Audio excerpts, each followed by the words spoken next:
The first 34 minutes of number 3 Texas Tech's Sweet 16 game were far from ideal.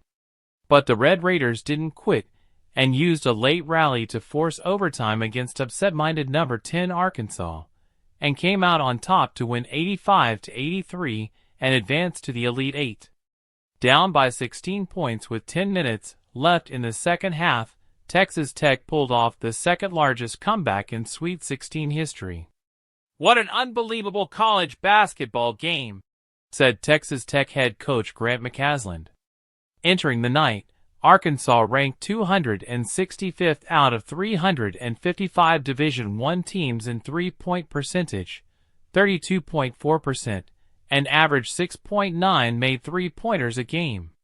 But Arkansas eclipsed that mark in the first 20 minutes with 7 made three-pointers on 14 attempts, 50%, which had to surprise Texas Tech, given how the Razorbacks had most of their success in the opening weekend in the paint.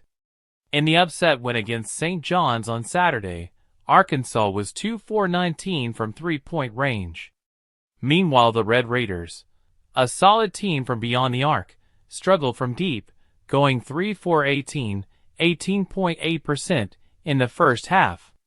The Razorbacks went on a 15-2 run to take an early lead and were in front by as much as 13 points in the first half.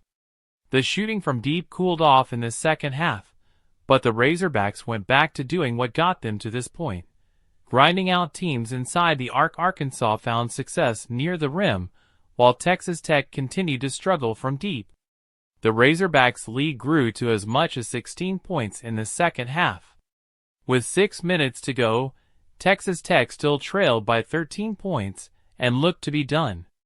However, the three-pointers started to fall in a 16-3 run to tie the game, capped by Darrion Williams' deep bucket with 9 seconds to go, forcing overtime. In the extra period, Texas Tech's shooting remained hot, and Williams, playing near his hometown of Sacramento, continued his clutch night, hitting the go-ahead bucket with 7 seconds to go. "Give Texas Tech credit. They made plays down the stretch that gave them a chance, and they won the game," said Arkansas head coach John Calipari. Thursday's win also snapped an incredible streak for Calipari. In his NCAA tournament career, he was 35-0 when leading by at least 6 points at halftime.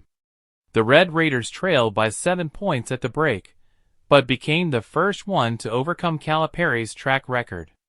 "In the huddle, Coach kept saying we're gonna find a way to win this no matter how much we were down," said Texas Tech freshman guard Christian Anderson, who had a team-high 22 points. "As a team, we kind of had that look like we're not losing this game no matter what." Texas Tech now advances to its first Elite Eight since 2019, the same year it made the Final Four for the first time in school history. The Red Raiders will face number 1 seed Florida on Saturday.